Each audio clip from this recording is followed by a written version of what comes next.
Welcome to episode 3 of Pitcher's Perfect Podcast. I am your host, Kat Osterman, with my co-host, Holly Pierce. And today we are going to expand a little bit on episode 1, where it was Jack of all trades, master of none. And we are going to expand on what mastery looks like and how you, like the how to it, not just the fact of the why you should want to do it. So I have a question for you. One of the questions that we got a lot after episode 1 was you had mentioned that you threw a corkscrew fastball. We got a lot of questions on that. What does that look like? What does it mean? How do you do it?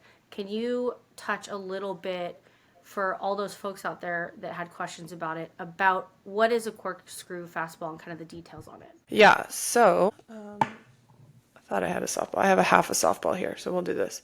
So your corkscrew fastball is going to spin like a dot. So like this is still half a fastball, but there's a dot. So it spins at you. It is a version of upspin when you're hearing commentators and pitching coaches a lot of times talk. Because when you hit a corkscrew fastball, most of the time you get a pop-up.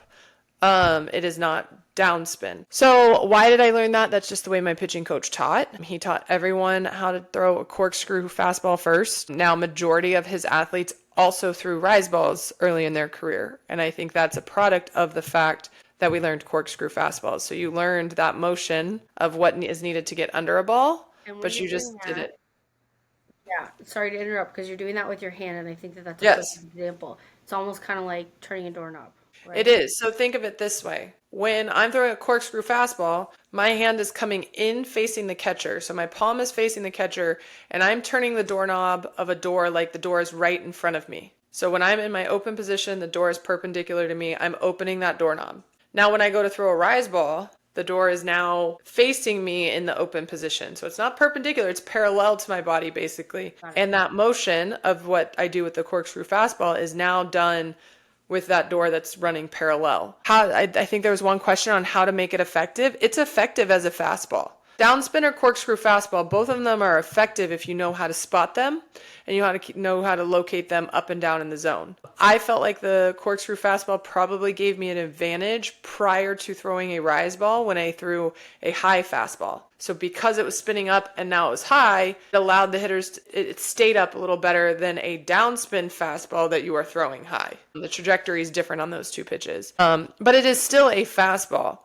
I don't think it's necessary to have to master both. I think I mentioned in my story, I started throwing the downspin fastball simply because my dad wanted me to have something that spun down because I didn't. I had my fastball with a corkscrew, that's upspin.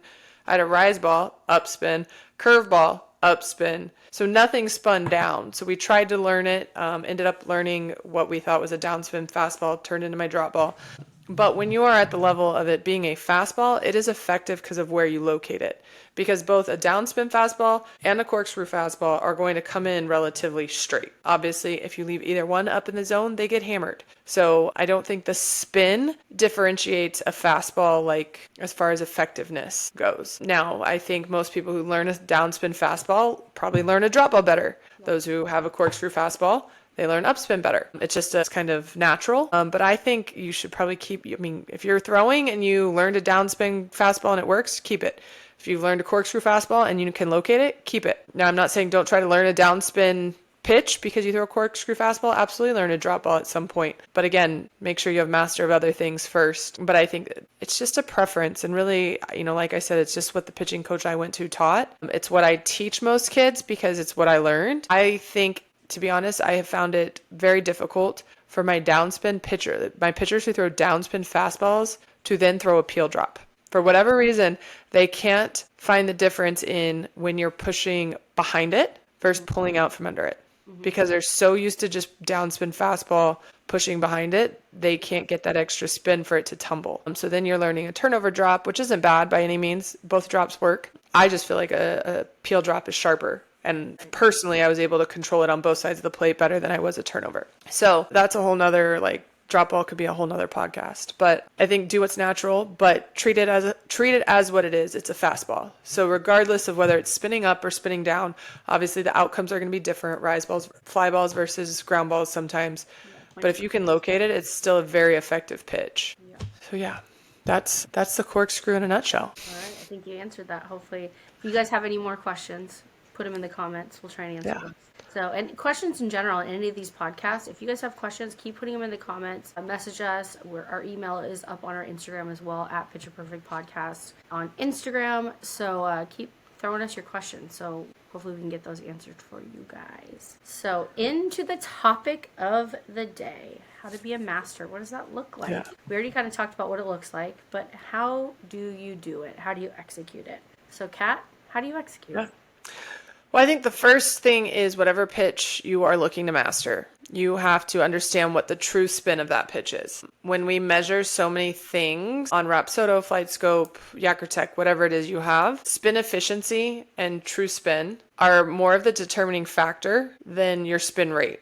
You have to have a spin rate for it to move, don't get me wrong. But depending on your efficiency and the true spin, that spin rate can change. So Dana Sorensen is one of the best as far as data analytics of pitching and stuff goes. And she actually had my profile. I think I shared it with you from when Team USA went over to On Base U and we did all the measurements. And it's funny, I don't know, it's in the 900s, but my drop ball spin rate was actually coded red. And it was like 958 or something like that. So It was like, I'll put it up on the screen. I have the Rapsodo college softball pitching data guide, so kind of what the averages are, and then I have a side by side with yours. So okay. see what yours are, But my drop ball spin rate was actually coded red, which was like concerning. And I said something to Dana and she said, we actually see that a lot in drop balls, is that the spin rate isn't what makes it move so much. It's the spin efficiency and the true spin. So you have to know what true spin is on your pitch. So for a drop ball, we're trying to get top spin. So you're thinking 12 to 6, going down. Rise ball's reverse. So we're going 6 to 12, this way. When you're talking about that, I know we'll get more into it, but you had mentioned last podcast about, putting electrical tape on a ball. Yeah, I'm getting there. Don't jump ahead yet. Yeah, okay, all right, okay. And then on curveball, you obviously want it sideways. And the screwball is the one where there's never like a true spin because it's a bullet spin kind of off to the side. Because you can't get inside of it and make it laterally spin the other way. Same with your off-speed pitches. If they're curves, drops, you want them spinning in that direction. So how do I know if I'm throwing true spin or not? Well, one, you can get a really expensive machine and throw it on it all the time, which probably won't help because in the long run, you'll be way too analytical and determining on data as opposed to what your body's feeling.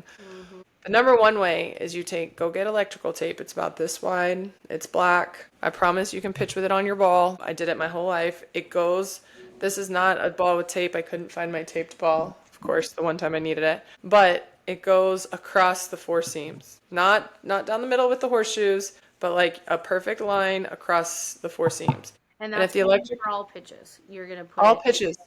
All pitches. And if the tape really bothers you, put a rubber band in the middle of it and then use permanent marker. My dad did that a couple of times too when we didn't have electrical tape or we had run out. But you put it here because then now when I snap things off, if I want to go drop ball, I can pull out and it's going to spin this way. If I go rise and I want to go under, it's going to spin this way. And when I go curve here, it's going to spin laterally.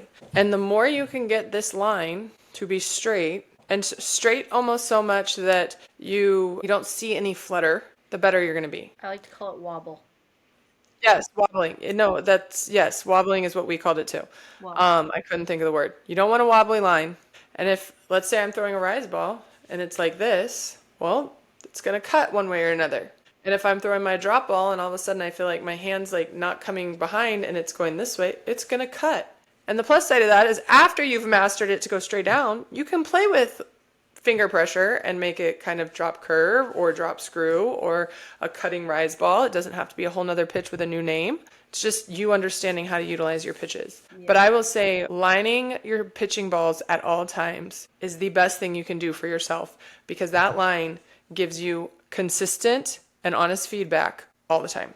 And it's a true clean line that you want to be seeing. So correct. True clean line no matter what the pitch is versus a wobbly pitch or a pitch that's kind of just drifting, having drifting movement as opposed to actual true spin. That true clean line versus kind of that wobbly, like we said, rotating off the axis. So that's going to be the difference. And if you have a hard time as a pitcher seeing that, video yourself. I think that's a good thing Yeah. too. Video yourself, slow it down. And you're right. I think that's the greatest, simplest, most cost effective, easy way to be able to do it every single time you pitch. Yeah. And it tells you, and you can work on getting better, and you can use your lined ball for every drill you do, every pitch you do, and you start to be able to see it get better. Some days it might be wobbly. Some days it might be angled and you're like, I don't know why. Or some days you feel something's off and then all of a sudden you go throw with a line ball as opposed to a plain ball and you see like, oh, it's doing this, so I need to make an adjustment. The line does not fail, I promise you. Yeah, it tells a story too. I think it's going to tell a story. It's either going to confirm what you're feeling that day, that yeah, things are on point how they need to be, or if you're feeling like it's off, that's going to tell a story too when that line is kind of. Yeah, for sure. So that's the number one way to figure out true spin. And like I said, it can be electrical tape, it can be Sharpie. My dad colored a whole ball in Sharpie one time. But the other thing is, like, obviously I have this ball that's not a whole ball. You can throw with one of those. I love those, by the way. The spinners are always a good one to learn and figure out because, again, this thing doesn't lie to you. It either spins down, up, sideways, or this thing wobbles like no other. Mm-hmm. And then I know Jamie Wiggins is her last name now, Jamie Southern. She kind of made this half ball. This one's actually more of like a rubbery kind of ball, Love but it's the spin doctor. And again, it's got the discoloration so you can see where tape would be. It's a little bit thicker than what I would do, but still you got majority of the ball and you can play. So there's a lot of gadgets that you can use to help you with spin. But at the same time, you don't want to use all the gadgets. Just go get a ball and put electrical tape on it. That is what I did my entire career. Easiest way. I didn't use any of these other things. These are all just things that have come about recently. My lovely pile. And I think those tools, a lot of pitchers use them when they're doing they're doing their drills, they're doing their spins, like from half distance. Right. But then they get back to the mound and now they're just using with a normal ball. Maybe they don't have the electrical tape. And they're not really seeing whether or not what they're doing in their drills and when they're working just their spins, is that translating into full pitch? So if you're going to use tools like that, that's great. You know, if you're using them for your drills, using them from 10, 15, 20 feet away. And then when you go to the mound to throw full pitches, when you have the electrical tape, now you're making sure that you're getting that consistency that's translating from the drills and the tools into your actual pitches. Correct. Big thing is true spin. Then I think after true spin, you start to see your movement. And from there, it's being able to not just go throw it in a game because all of a sudden I see it moving, but let me control and locate that movement. So after you're starting to throw it, like let's go with a curveball, for instance. I'm getting a good feel of my curveball. I'm seeing it break consistently. So yeah, maybe you can go in a game and throw it in the 2-strike, the 0-2, 1-2 counts. Like, let's see where the curveball goes. If you miss, no big deal, right? I don't go into the game throwing a 2-0 curveball and expect it to be a strike. Like, you don't. You have to work on that in your bullpen in, okay, where can I throw it for a ball? Where can I throw it for a strike? Can I alternate between those two? Now, if I want it for a ball, let's say as you and I as pitching coaches, sometimes we want it this far out. So we want a half ball out. Okay, sometimes you get a big old hitter, you want it 3 balls out because the girl might reach the half ball out still. So can you throw it 3 balls out? Now, if you're talking vertically, can I stretch it up? Can I stretch it in? Can I stretch it up and in? Can I go down? Can I go out? Can I go down and out? Can I go down and in? So I think there are Van Studeman, she's the head coach at UTSA right now. I don't think she joked. I really don't think she was joking. But she had a drop ball pitcher and she told the girl, I want you to hit 18 different spots with it by the time you come back. 18. I was like, I don't even know if I could name 18 spots for drop balls. But that's the thought process because she wants you to be able to throw it inside at the knees, probably middle at the knees just in case you need it, outside at the knees, but then we want to go right at the kneecap. Then we want to go shins. Then we want to be able to go toes.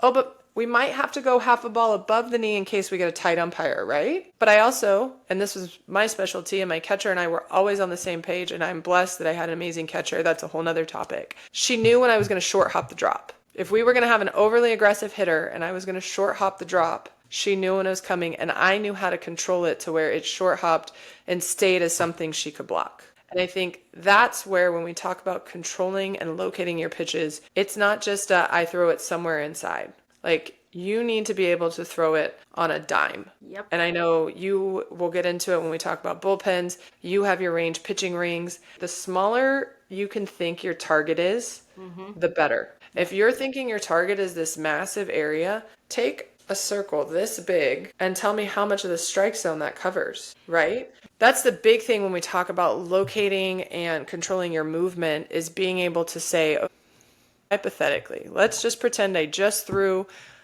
a curveball inside. She was aggressive, fouled it off, but I want to go up in the zone now. Where am I going up in the zone? What's my count? If I'm 0-1, I might be going chest high. If I'm 0-2, I'm probably going chin or higher. If she just swung and missed at a curve coming in, I'm going to make sure I keep that in because one, she's looking in. I don't want to put it over the middle. Right. And two, the farther in it is, the harder it is for them to get the barrel there. But I think so many pitchers think their area of hitting, and sometimes, don't get me wrong, I have done lessons and I personally have thrown to a 9-hole, and the bigger the square, like that square can be a ball or a strike if you divide it in half, depending on where it's located. So you have to make sure, I a lot of times put the bottom string of the 9 holes, so like a whole square, like that string is the low part of the zone. So I aim at the string, not really a box. I aim at hitting the string. Yeah. And after it hits the string, if it goes to the bottom or the top box, I don't care, but I'm like aiming for that string. So I think that's the big thing is making sure you know where you're trying to locate these pitches and being able to control the movement in those. So it doesn't help me to throw a rise ball 3 feet over someone's head if it started at their eyes because they probably weren't swinging. Right. Now, if I throw a rise ball that starts like right under their chest and ends at their nose, that's probably going to get more swing and misses because it stayed within their eyesight and they saw I might have to protect this. How do you feel about, we typically tell our pitchers, generally for the most part, that a good rise ball, I mean, there's going to be different times, like you said, to throw it different places, but kind of between the elbows and hand on a batter. Yeah. Yes, a lot of times I looked at people's hands. That's where I was aiming, like where their hands were. Elbows are fine. I just think sometimes you get in trouble when people, yeah. Now, if you're trying to go from here to here, that's great. Sometimes athletes think elbows and they stay under the elbows, and that's when we get in trouble. Because again, you have to remember too, like you do have to create a little bit of an angle. And so if you're going right under the elbows, a lot of times that's a little bit flatter. And so if you get a good hitter, that can get hit. That can get hit hard. So yeah, I think rise balls, you're always thinking, I like to say chest up. But it's the same thing because their elbows are normally right near where their chest is on their uniform. And then drop balls, we're trying to go, I say half ball above the knee, down to the toes. Like we can locate it anywhere in there. Curveball, you're thinking corner, and you're thinking corner to river or corner to chalk line of the other batter's box. If you can tuck them in there, I mean, I lived a lot on tucking that curve, probably in the river, but it had good break into righties to get some jam jobs. And occasionally just to show, because I would show that, and then all of a sudden I'd throw a drop that tunneled the same place with it, but now the drop's not cutting in, it's cutting down, and I get a swing and miss when I got a take on the curve. So it's being able to locate in those spots, because if you can locate everything in those spots, you can tunnel, which we've talked about and is a whole nother topic. All these topics can be like, we can spider web in so many different directions. Drop it in the comments. What do you want us to talk about? But I think locating in more than one position. Like you should be locating in and out. You should be locating up and down. If you have a lateral pitch, a vertical pitch, they need to be located both going in, going up, going down, going out. Like you need to all the quadrants. So. And we talked about episode 1, Jack of all trades, master of none. We did talk about how you can, when you are able to put a pitch on a dime. Again, we talked about this a few times, but you can make that one pitch look like many, like what you were saying with Van Studeman, make your drop look like, what'd you say, 80 or something like that? 18 different spots. There you go. So you've got one pitch and now it's 18 different pitches because it's in 18 different spots, which is going to create 18 different contact points for the batter. But I think that you brought up a really, really good point about being able to put that pitch on a dime, because pitchers really do, a lot of times or too often, they're going for an area. Mm-hmm. I mean, let's look at the big leagues, Major League Baseball. I mean, the difference between a pitch right here and a pitch right here is you get sent down to minor leagues, or you swing at this pitch and you're batting over 300. I mean, it's a one ball, sometimes a half a ball difference, especially if you're missing by 2-3 balls on the regular and you're really not able to hit any specific target except for like an area like this. I mean, that's a difference between a hit and an Yeah. out. It's a difference between having a starting spot, you're effective and you're able to get hitters out, and being in the transfer portal looking for a new school because you're not getting pitching time. Well, think about it this way. The plate's what, 17 inches wide? So Yeah. if you miss by 3 inches, that's a fifth, a little less than a fifth of the plate. 3 inches of, cut that plate in five. Like, And that that's a changes good chunk. for the hitter. Change where the ball is directly correlates to the contact point for the hitter and where they're hitting the ball Right. and what they're able to do with it. So, you're not sharp and you're not precise or able to really put it on a dime, and you're throwing it up to chance, really, that For it's sure. either going to be an out pitch or I'm about to give up a home run. Yeah. So we were talking about you have to locate and control our movement. So the next point is how do I get that location and movement? So how do I practice that in my bullpens, right? We talked about finding a ball, get the spinners, all the things to work on the spins. But making sure that when you're throwing the main part of your bullpen, it is with a lined ball. So you get consistent and immediate feedback. Yeah. Okay, if there's one way you can get immediate feedback in softball pitching, it is by throwing with a lined ball. Like, let's just leave that out there. Instant feedback, lined ball equation. Matchup, boom. So other than that, what my father and I did is we usually do sets, and I've referenced this a few times, even in episode 1, sets of 5 and sets of 10. So let's say, again, we learn the rise ball first. So it was, okay, we want it chest high in case we're throwing it in an 0-1 or maybe a 2-2 count, right? Okay, so he would literally put his glove right there, right at the spot I needed to throw to, and I would have to throw 5, and we'd count how many were good. Now, granted, don't get me wrong, he moved his glove to actually catch it, but he left it there, so minimal movement meant it counted, right? And we kept track. And sometimes we did this at the beginning of our bullpen. Sometimes I'd warm up and we'd throw rise balls first if we were going to work on other things. Sometimes we would work on other things, and I would throw this at the end. So you can do it. It doesn't matter when your bullpen you do it. So I would throw 5. So then once I started hitting, more than 5 in a row or more than 4, consistently, we would expand it to 7 or 8 and eventually worked up to 10. Once we worked up to 10, the goal was always 7 to 10. Good. I think we talked about that last week. Like, you hit 5, that's 50%. You would not be happy 50% in anything else in life. So why are we happy when we hit 50% as a pitcher, right? So the goal is 7 to 10. Then after that, we would work on stair stepping. So once I was able to hit here and here, we'd go those 2 spots, and occasionally as we advance, we'd work the middle spot, right? So I'd try to go up. How many of those can I hit? Same thing with, the curveball. Split the corner, barely miss the corner, and let's go a ball off. And we'd go that way. And we'd do sets of 5, and then the older or I shouldn't say the older, but the more experienced I got with the pitch, the more we would do less of straight 10, but more of, okay, let's stair step the curve. And I would have to go spot, spot, spot, boom. And, we keep track of how many I hit. Or if I don't hit one, I do it over. And so I think, again, though, it's like your spots are, if this is splitting the corner, as you know, this just like half a ball over is now a ball off the plate.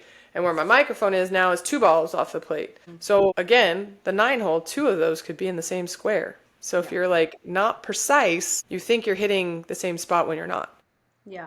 And I think the best example of this for me, while I was still playing and coaching at the same time, I had Randy Rupp in the bullpen, and I had thrown a bullpen like right before practice to stay sharp for pro ball. And so Randy's practice ended, and she had some extra time, and I was like, hey, you want to play cats? And she was like, yeah, because I was at Texas State. So that was our version of horse. And so it's the same thing. Like, you pick a pitch and you say, okay, I'm going to throw a curveball, ball off. And so we would throw it, but every time we threw curveballs, she was like, I can't tell if your curveball is like half, like, is it splitting the corner? Is it a ball up? They look the same, but they don't.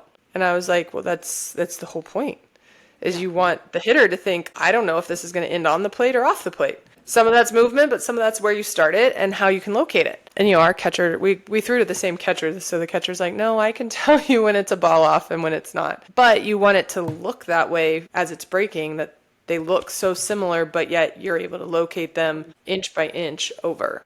Yeah.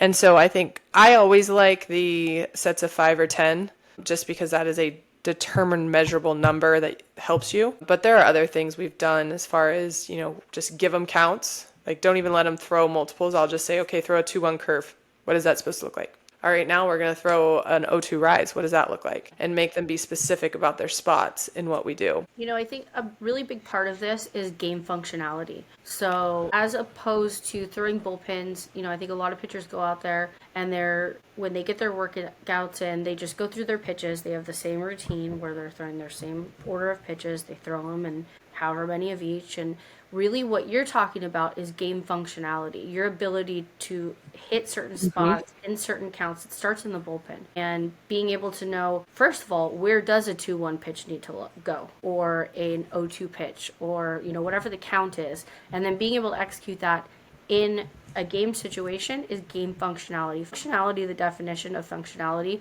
and any aspect of the word, is your ability to do a job. Your job as a pitcher is to create consistent out balls, and being able to hit the ball, put the ball in certain spots so that you can create the contact that you want, or the swings and misses that you want, or even a ball if that's really what you want to set something else up, depending on the count, whatever. That whole situation and scenario strategically is you got to be able to prepare yourself in your bullpen so that when you get into a game, you've got a game plan. Depending on the count, you've done this already. You've already worked these counts. You've already hit these spots.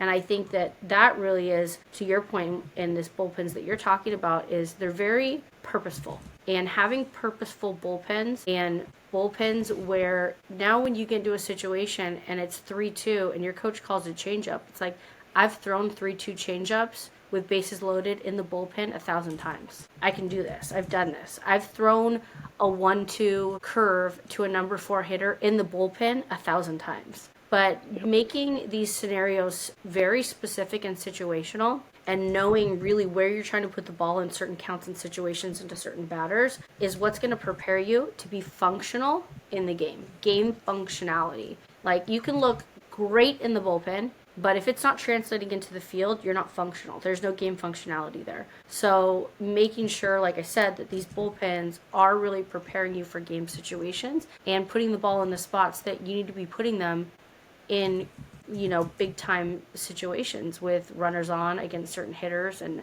all those kinds of things. Well, yeah. And I think that's the whole thing. Even when you and I talk about me and how I threw rise balls forever, is I threw it in the driveway and I mimicked what an 0-2 rise, a good one. Yeah. I mimicked what I knew how to kind of cut it off to make it more of like an upspin fastball in the outer half if I needed a strike. But I did that by accident a few times, and my dad finally was like, well, what do you feel when you do it by accident? Let's try to do it on purpose. So I eventually learned how to essentially locate a low rise ball outside when I needed a strike prior to learning other things, because I didn't throw my fastball as much. But yeah, if you throw it, what is it again? I think we said it in episode 1, like you have to do 10,000 reps of something before you have it mastered. Mm-hmm. True. Like, I'm not lying to you. I probably threw at least 4,000 rise balls in my driveway before we ever tried it in a game. And it could be more than that. It could be less. But it was a lot. Because as I said, we threw it for 9 months in the driveway before we threw it in a game. And I'm not saying you have to wait 9 months, but know what it's doing and where it's going and how you're going to locate it. And like you said, game situation to where the first time you're throwing a 2-2 rise, you're not going, oh my God, this is going to get me to ball 3. You're saying, oh, I've worked on this. I know how to do it. Boom. So, you want to talk about your range rings real quick before we talk about some goals and stuff and wrap this up? Yeah, so I think a big part of instant feedback is also throwing to targets, so you really know when your ball is spinning, where it's going. And it doesn't have to be. We've created, I'm co-founder of the Range Pitching Academy, as we've said, co-creator of the range ring. I've got some here behind me. But what we've developed with these range rings, they clip onto the fence. We've got these clips. They come in different colors. You just clip them on. We usually use we usually use a flat net. You can use any kind of bow net, whatever. But we have different colors, and then we put them in different spots. If you see what we do at the range, I mean, we've got like them all over because we have all these different spots, and our pitchers are charting, so there is some accountability. They've got their little chart, it's got their zone, and they're going, whether it's, I'm going to go, sets of 5, I'm going to try and hit 3 or 4 or 5 to this green ring that's in this 1-2 spot or whatever. And now I've got a blue ring next to it that's an 0-2 spot. and now I've got a 3-2 spot. But you have different rings and different spots just because it's very visual. And then our pitchers are charting, so they get instant feedback where the chart tells a story. The chart is telling me I did 5 sets of 5 and I got 4 of 5 on my 0-0 curve, my 1-2 curve, my 1-1, whatever the count is. But it's telling you a story, and the more you do it, if we tell our pitchers to do it about 2-3 times a week, but it sounds easy until you do it. Every pitcher thinks they can hit a spot until you have a target there. And it can be a piece of tape. It can be a piece of tape on your catcher. You see all those catchers now that they tape up their center mass target and whatever, but whether it's in a game and you're thinking, okay, I'm going to try this one, I'm going to throw this one at my catcher's left knee, and now I'm going to go toes, and then on the next one I'm going to go, whatever. But having visuals, I think, and targets is really important for instant feedback, and also integrating charting and keeping your charts so that they tell a story, and hopefully they tell a story of increased mastery. We talked about the last time how there's levels to mastery, and the first time, you're getting 1 out of 5, and then eventually you work up to 2 out of 5, 4, 3 out of 5, 4 or 5, and then your story starts to say, okay, I've got this mastered. I can have different rings or targets or, like I said, pieces of tape on the fence, wherever it is, and I'm able to pinpoint. I look back on my chart, or I can take my chart in to my coach or my parents, so my dad doesn't have to sit on the bucket. That's the other thing I think too, is you're very lucky, obviously, that you had a dad that understood hitting certain spots and moving his glove. But there's so many parents that just sit center mass on the bucket right here with their glove, which is a hitter's recipe to success. Thigh high, waist high, over the white of the plate. That's a home run. So their catcher or their parent is sitting on the bucket like this, and they're throwing all their pitches like this right here to center mass, and maybe their curve goes around this area, right? And they're really not knowing exactly what spots they're hitting. And are they really moving out a ball, now a half a ball, right, another half a ball, another half a ball? But when you have any kind of visual target, I think those are really, really useful, purposeful bullpens that are going to give you instant feedback. They're going to be a challenge. You talked about playing game, like, would you say cats? That kind of thing, where our pitchers will call a ring, a specific ring, like we have them all over the net, and they'll say, okay, I'm going to hit that high inside blue.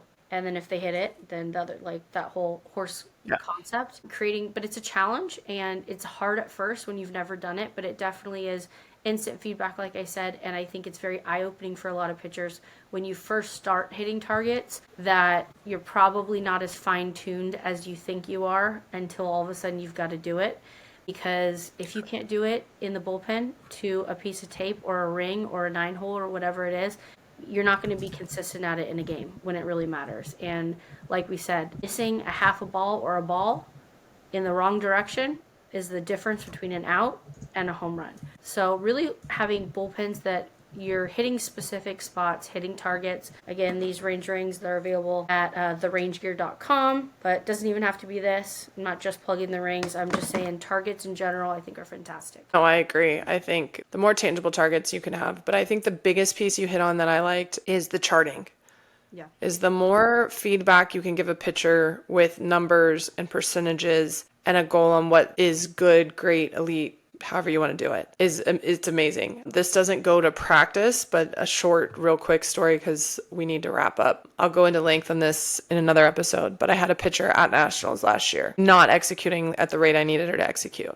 So for 2 days, she sits the bench and charts with me. Well, she sits the bench and then comes and asks me, hey, can I write your chart? Because I keep a pitch chart, and I like to have it so I can look back real quick when hitters come up on what we've already done to them. And I said, yeah, as long as you stay right next to me, because I need to look at it. But yes, you can do the pitch charts. So for 2 days, she did the pitch charts, and she watched what I called, how I called for all the other pitchers. And she didn't get an inning in these 2 days until the very end of day 2. And so then I have to put her in because we go extra innings. I've gone through everyone. We're not close enough in score for me to put my ace in right now. So she goes in, she does well, we tie the game or go ahead and we put our ace in, whatever. And so I'm looking and I'm like, okay, we are an elimination game the next morning, and I can't throw my ace. Like, I've thrown her too much. There's no way I can start her. And so I look at the kid and I say, I need you to throw tomorrow. I was like, tomorrow morning, it's your game. She goes, yes, ma'am. She goes, I'm ready.